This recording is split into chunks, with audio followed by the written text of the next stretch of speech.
कुछ दिन पहले देश ने एक ऐसी उपलब्धि हासिल की है जो हम सभी को प्रेरणा देती है। भारत के सामर्थ्य के प्रति एक नया विश्वास जगाती है। आप लोग क्रिकेट के मैदान पर टीम इंडिया के किसी बैट्समैन की सेंचुरी सुनकर खुश होते होंगे, लेकिन भारत ने एक और मैदान में सेंचुरी लगाई है और वो बहुत विशेष है।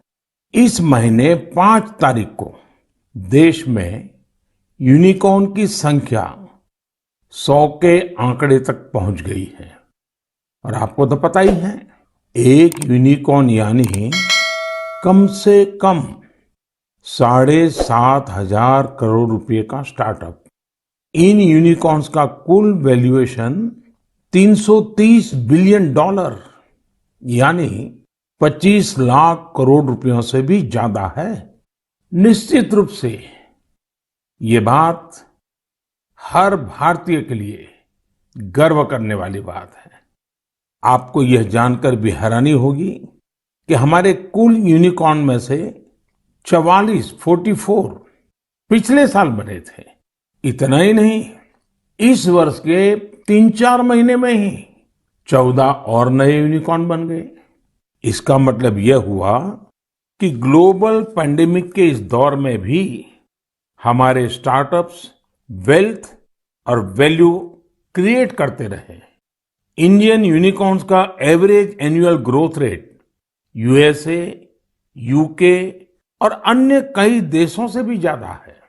एनालिस्ट का तो ये भी कहना है कि आने वाले वर्षों में इस संख्या में तेज उछाल देखने को मिलेगी। एक अच्छी बात ये भी है कि हमारे यूनिकॉर्न्स डाइवर्सिफाइंग है। ये e commerce, fintech, edtech, biotech जैसे कई क्षेत्रों में काम कर रहे हैं। एक और बात जिसे मैं ज्यादा अहम मानता हूं वो ये है कि स्टार्टअप्स की दुनिया न्यू इंडिया की स्पिरिट को रिफ्लेक्ट कर रही है।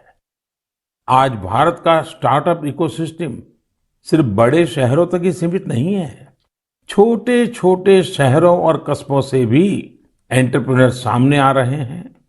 इससे पता चलता है कि भारत में जिसके पास इनोवेटिव आइडिया है वो वेल्थ क्रिएट कर सकता है। साथियों, देश की इस सफलता के पीछे देश की युवा शक्ति, देश के टैलेंट और सरकार सभी मिलकर के प्रयास कर रहे हैं। हर किसी का योगदान है। लेकिन इसमें एक और बात महत्वपूर्ण है, वो है स्टार्टअप वर्ल्ड में राइट मेंटरिंग यानी सही मार्गदर्शन। एक अच्छा मेंटर स्टार्टअप को नई ऊंचाइयों तक ले जा सकता है। वह फाउंडर्स को राइट डिसीजन के लिए हर तरह से गाइड कर सकता है।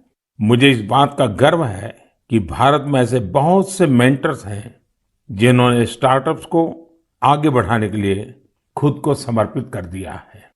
श्रीधर वेम्बू जी को हाल ही में पद्म सम्मान मिला है।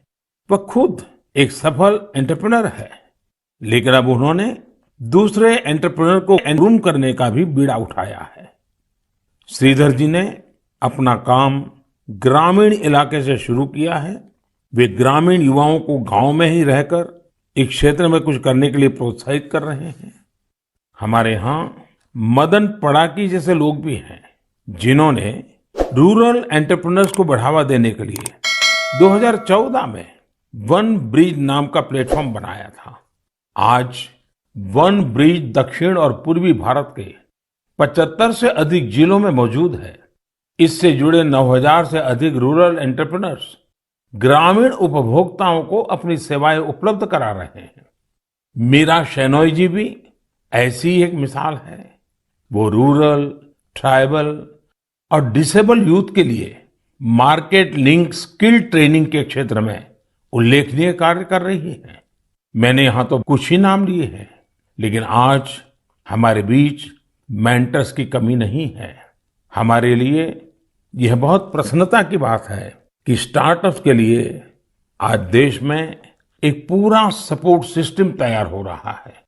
मुझे विश्वास है कि आने वाले समय में हमें भारत के स्टार्टअप वर्ल्ड के प्रगति की नई उड़ान देखने को मिलेगी।